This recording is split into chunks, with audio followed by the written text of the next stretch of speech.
मला हे सांगा की तुमच्या सगळ्या विभागामध्ये डोंगराळ भाग आहे, तिथे पाणी अजूनही नाही पोचलं आहे, शौचालय पोचलेलं नाही आहे. इथून पुढे समजा लोकांनी तुम्हाला निवडून दिलं तर तुमचे काय विजन असेल? ते बघा, जसं की डोंगरात भाग पाणी येत नाही, आमचा प्रयत्न असेल की पहिला आम्ही पाणीचा आपला त्यांचा पुरावा करू, असा काय आपली योजना आणू. दुसरा असं की घाटकोपर पश्चिमला सर्वात मोठा प्रश्न आहे रोडचा, ट्रॉफिक जामचा. तर माझा असा प्रयत्न राहील की तो रोडसाठी जे आपण मोठा आपलं हे करणार आहे ते दुकान काहीतरी इफेक्ट होतात, दुकानाला ना इफेक्ट करता आपण फ्लायओव्हर ब्रिजचं काहीतरी आपलं हे प्रोव्हिजन केलं पाहिजे, जेणेकरून आपल्या ट्रॉफिकची समस्या दूर होईल. चला लांडेसाहेब, तुम्ही चांदवली सोडून या मतदारसंघात निवडणूक लढवतात, काय लोकांना देणार समजा निवडून आले तर? कसं आहे, चांदवलीमध्ये मी कामं केलेली आहेत आणि चांदवलीमध्ये जे प्रश्न होते ते लोकांसमोर तर सोडवलेले आहेत. त्याच पद्धतीने या घाटकोपरचा गेले 2 वर्ष संघटनेची जिम्मेदारी सांभाळत असताना या घाटकोपरमध्ये काय प्रश्न आहेत, घाटकोपरच्या विकासाच्या दृष्टीने काय प्रश्न आहेत, त्याचा संपूर्ण अभ्यास केलेला आहे. म्हणून या विभागातला जो पाण्याचा प्रश्न आहे, या विभागातला रस्त्याचा प्रश्न आहे हा, आणि या विभागातील सर्वात जास्त महत्त्वाचा प्रश्न संरक्षण भिंत आहे, हे प्रश्न सोडवणं गरजेचं आहे. आणि म्हणून या ठिकाणी गेले 20 वर्ष प्रशासनाचा अनुभव आहे, आदरणीय राजसाहेबांचा आशीर्वाद डोक्यावरती आहे, लोकांचा आशीर्वाद पाठीवरती आहे, त्यामुळे कार्यकर्त्यांचं सहकार्य बरोबर आहे. या सर्व ताकदीनिशी या घाटकोपरचा विकास झाल्याशिवाय मी स्वस्थ बसणार नाही. यांना माझे मित्र मी सांगू इच्छितोय की यांना भाजपने जवळ घेतला नाही, हे मागे मागे फिरत होते, त्यांनी आपला जवळ घेतला ना म्हणून हे एकटे लढत आहे ना. तो भाजपच्या मागे मागे आजपर्यंत ते लोकांनी यांना जवळ केला नाही म्हणून एकटे लढत आहे. भाजपसाठी आपल्या युतीसाठी किती प्रयत्न केले. साहेब यांना माहिती नसेल, आजपर्यंत आमचे साहेब कुणाच्याही घरी गेले नाही, जे काही पक्ष आले ते आमच्या साहेबांच्या घरी आलेले. परिस्थिती अशी झालेली आहे, खासदारकीच्या इलेक्शनला समर्थन मागला नव्हता तरी पण यांनी समर्थन दिला होता. त्यामुळे यांना आठवणी आल्या की कुणाच्या राजनाथ सिंग साहेबांनी सांगितलं होता यांच्याकडनं समर्थन मागितलं नाही, आमच्या बिनमागे समर्थन देत आहे, बिनमागे समर्थन देत असं राजनाथ सिंगनी सांगितलं होतं पुणेमध्ये. तो यांना जवळ केला नाही आणि आता एकटे लढताय म्हणून त्यांना जवळ केलं नाही म्हणून एकटे लढताय.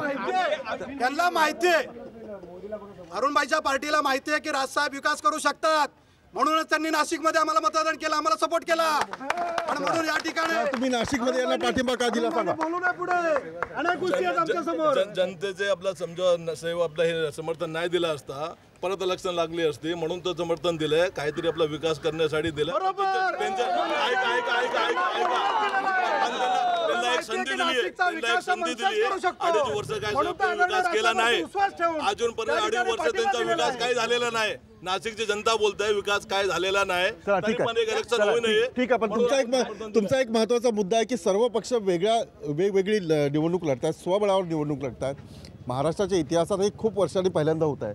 मी लोकांना विचारलं की सब अपनी अपनी ताकत पे लड़ रहे थे, अच्छा है या बुरा है? अच्छा है. क्यों अच्छा है वो भी आपको बताता हूँ मैं. ये सब पैसे खाऊ नेते, सब नेते पैसे खाऊ है. कोई यात्रा निकल के कुछ होने वाला नहीं है.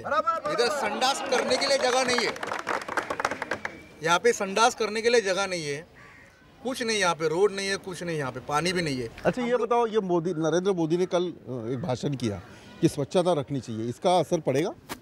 नरेंद्र मोदी ने स्वच्छता जब भी करनी चाहिए जब बीएमसी वाली का कुछ 6वां वेतन, उसका 8वां वेतन कुछ है, उसमें कुछ तुम संभाल करो तो कुछ होएगा. और रही बात नरेंद्र मोदी की, यहाँ पे बीजेपी की सरकार नहीं आनी चाहिए. क्यों नहीं आनी चाहिए मैं आपको ये भी बताता हूँ.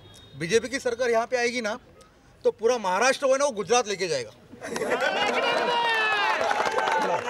चलो बीजेपी की सरकार आएगी तो महाराष्ट्र जो है गुजरात में जाएगा. बोलो. गुजरात हिंदुस्तान से अलग है, किसी का भी प्रगति होगा, इंडिया का प्रगति होगा, चाहे गुजरात हमारा है, गुजरात में प्रगति होगा गुजरात जाएंगे, महाराष्ट्र की प्रगति होगी महाराष्ट्र में रहेंगे, कर्नाटक की प्रगति होगी कर्नाटक में रहेंगे. हिंदुस्तान एक है.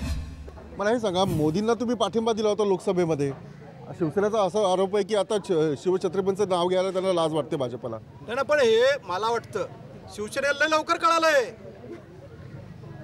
आजपर्यंत त्या भाजपला मोठे करणारे कोण होतं? या महाराष्ट्रामध्ये भाजप हा पक्ष कुठं होता कुणाला माहिती नव्हतं. ह्याला मोठं कुणी केलं? आम्ही गेले अनेक वर्ष सांगत होतो ह्याला तुम्हाला धोका होणार, काही दिवसांनी तुम्हाला घटस्फोट घ्यावा लागणार. या महाराष्ट्रामध्ये आई दुर्गा मातेच्या आशीर्वादाने ज्या दिवशी घटस्थापना होती त्याच दिवशी या सर्वांचे घटस्फोट झाले. आणि आदरणीय राजसाहेबांना या दुर्गा मातेने आशीर्वाद दिला. की या महाराष्ट्रामधलं ज्या ज्या या आघाडीने महायुतीने वाटोळं केलेलं आहे ह्यांना मी बाजूला केलेलं आहे, आता सत्ता तुमच्या हातात देणार आहे. घटस्फोट झालेला आहे आणि सगळेच पक्ष वेगळ्या स्वबळावर निवडणूक लढत आहे. ये अच्छा है कि हर एक अच्छा है? क्यों अच्छा है? क्या सबकी ताकत पता चल जाएगी कितनी. अच्छा है.